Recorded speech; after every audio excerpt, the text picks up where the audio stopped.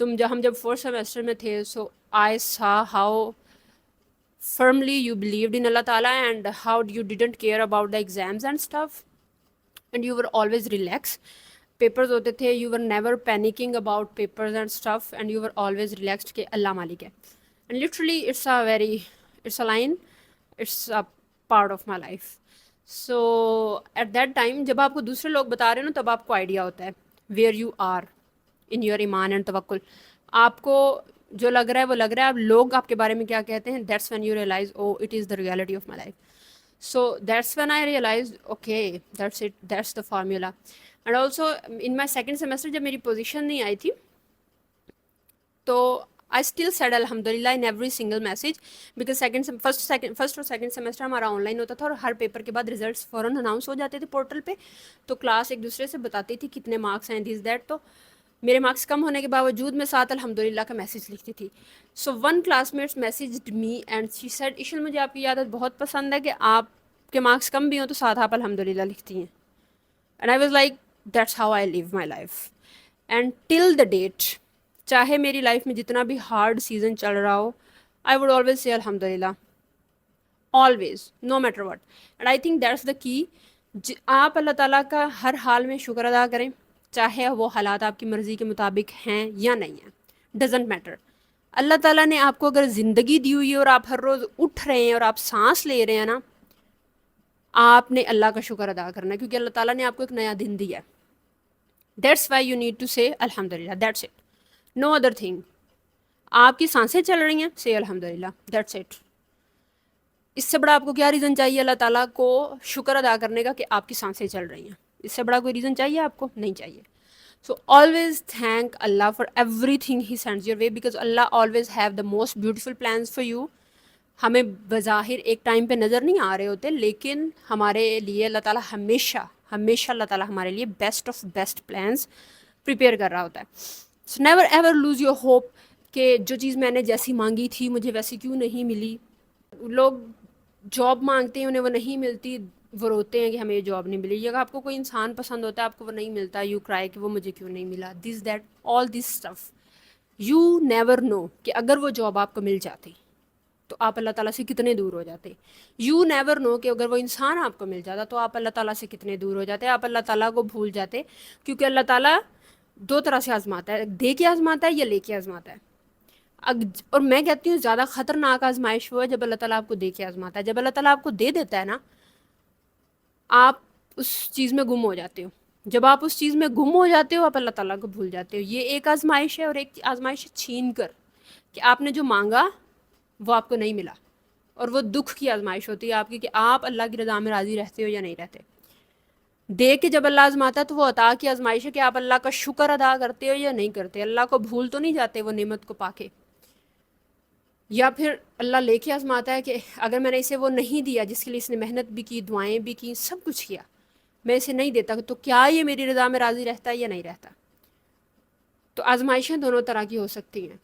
ہمیشہ اللہ تعالیٰ سے اللہ تعالیٰ کی رضا مانگیں کہ اللہ تعالیٰ میں نے اس چیز کے لیے محنت کی ہے, میں نے اس کے لیے دعائیں بھی کی ہیں, فیصلہ آپ وہی کیجیے گا جو میرے لیے میرے دین دنیا اور آخرت کے ہر لحاظ سے میرے لیے بہترین ہو, اور مجھے اس پر بہترین طریقے سے پرسکون, خوش, راضی اور مطمئن رکھیے گا. کیونکہ اگر اللہ کی رضا نہیں ہے شامل کسی بھی چیز میں, تو وہ چیز کبھی بھی آپ کو زندگی میں سکون نہیں دے گی. آپ چاہے کچھ بھی کر لیں, اگر اللہ کی رضا کے مطابق وہ چیز نہیں آپ کی زندگی میں آئی, یا آپ کی ضد کی وجہ سے, یا آپ نے کہا کہ بس مجھے یہی چاہیے, خیر ہے یا نہیں ہے مجھے یہی چاہیے, پھر اس کے بعد اللہ تعالیٰ آپ کو وہ دے تو دے گا, لیکن اللہ تعالیٰ آپ کو آپ کے حال پہ چھوڑ دے گا. اس لیے کبھی بھی اللہ تعالیٰ سے یہ ضد نہ لگائے کہ بس مجھے یہ دے دیں. اللہ تعالیٰ سے ہمیشہ اپنی دعاؤں میں خیر مانگا کریں, خیر و عافیت مانگا کریں, اور بہترین مانگا کریں کہ اللہ تعالیٰ اگر یہ میرے حق میں دین دنیا اور آخرت کے ہر لحاظ سے بہترین ہے تو مجھے یہ دے دے, اگر نہیں ہے تو مجھے اس کا بہترین ریپلیسمنٹ دے, اور مجھے اپنے فیصلے پر مطمئن اور راضی رکھے, میرے دل کو سکون دے. کیونکہ ہمیں نہیں پتہ ہوتا کہ جو ہم مانگ رہے ہیں وہ ہمارے لیے بہترین ہے یا نہیں ہے. جب اللہ تعالیٰ کے پاس پوری دنیا کی قدرت ہے اور اللہ تعالیٰ آپ کو بہترین دینے کی قدرت رکھتا ہے, تو آپ کیوں بیئر منیمم پر ضد کر کے بیٹھ جاتے ہو؟ آپ اللہ تعالیٰ سے بہترین مانگو, کیونکہ اللہ تعالیٰ کے خزانوں میں تو کسی چیز کی کمی نہیں. تو آپ بہترین مانگیں, اللہ تعالیٰ آپ کو بہترین دے گا, بہترین ٹائم پہ دے گا, اور بہترین طریقے سے دے گا. اس لیے اللہ تعالیٰ سے اپنی دعاؤں میں ہمیشہ خیر و عافیت اور بہترین چیزیں مانگا کریں، اور اللہ تعالیٰ سے یہ بھی مانگا کریں کہ اللہ اپنے فیصلوں پہ آپ کو پرسکون، خوش، راضی اور مطمئن رکھے۔ اللہ سے اللہ کی رضا مانگا کریں۔ جب اللہ کی رضا آپ کی زندگی میں شامل ہو جائے گی نا، تو آپ کو کسی بھی فیصلے پر، اللہ تعالیٰ کے کسی بھی فیصلے پر اعتراض نہیں ہوگا۔ جب آپ کو اللہ تعالیٰ کے کسی فیصلے پہ اعتراض ہی نہیں ہوگا، زندگی آسان ہے اور اتنی خوبصورت ہے کہ آپ کی سوچ ہے۔ اس چیز کو ٹرائی کر کے دیکھیے گا۔